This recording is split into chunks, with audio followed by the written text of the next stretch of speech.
Ok chicos, bien, el día de hoy vamos a trabajar con lo que es el impuesto al valor agregado, que es de las últimas contribuciones que tenemos que considerar en materia de comercio exterior.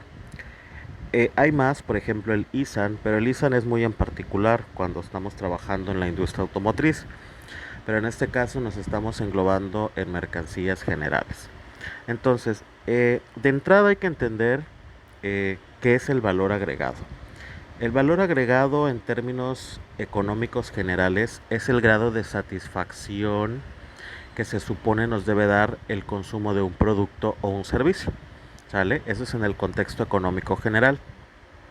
Obviamente, ese grado de satisfacción ya en términos numéricos, pues representa un ingreso, representa una cantidad económica que el gobierno recupera, ¿sí?, al momento de hacer una transacción económica. En este caso, el impuesto al valor agregado, quienes están obligados a pagarlo, uno, pues son quienes efectúan importaciones de tipo definitivo, es decir, nuevamente recae en aquellas mercancías que van a ingresar al país ya para quedarse en él. Dos, quienes efectúen el retorno a México de bienes exportados temporalmente para elaboración, transformación o reparación. ¿Ok? Es decir, aquellas mercancías que se fueron del país y que regresan al país para un proceso de transformación o elaboración. Número 3, quienes efectúen el cambio de régimen de importación temporal a definitiva.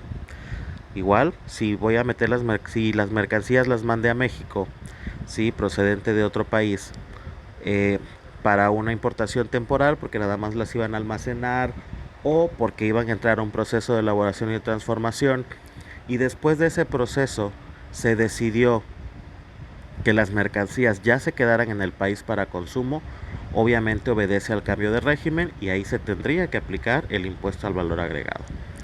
Y quienes efectúen el retorno a México de bienes exportados en definitiva, ¿sale? Bien, para obtener el impuesto al valor agregado, al igual que en los IEPS, debemos obtener una base gravable, es decir, sobre qué cantidad vamos a aplicar la tasa de IVA que la ley nos marca como obligatoria. Según el artículo 27, para calcular el impuesto al valor agregado tratándose de importación de bienes tangibles, debemos considerar los elementos como el valor aduanero de las mercancías, el impuesto general de importación, el derecho de tramitación aduanal, las cuotas compensatorias si estas existen, el ISAN si el objeto de comercialización son automóviles y los IEPS, ¿sale? Una vez teniendo todos estos elementos los vamos a sumar y se van a convertir en nuestra base gravable para que posteriormente la multipliquemos por la tasa IVA. En este caso, no hay mucho pierde con la tasa IVA, ya que es del 16%. ¿Sí? Antes, estamos hablando de unos 3 años atrás, habían dos tipos de tasa IVA aplicables. Una para para las ciudades que estuvieran colindantes a la frontera norte, que pagaban un 11% de IVA y el resto del país pagaba el 16%. Pero se hizo una reforma federal en la cual se determinó que todo el país tenía que pagar el 16% de IVA.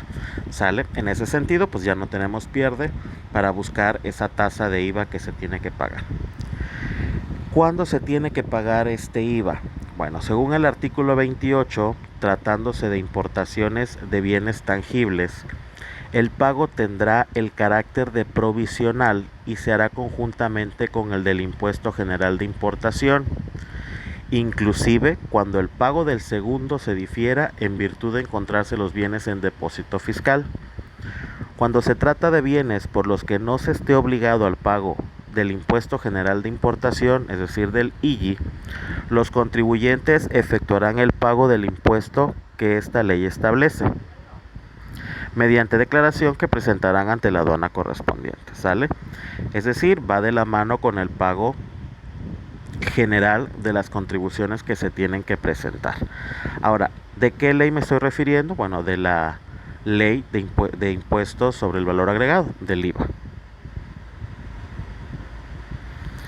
Bien, vamos a trabajar con el primer ejercicio, ya que realmente no es una contribución muy complicada de obtener, pero como siempre debemos de sacar todas las contribuciones anteriores para poder llegar a esta.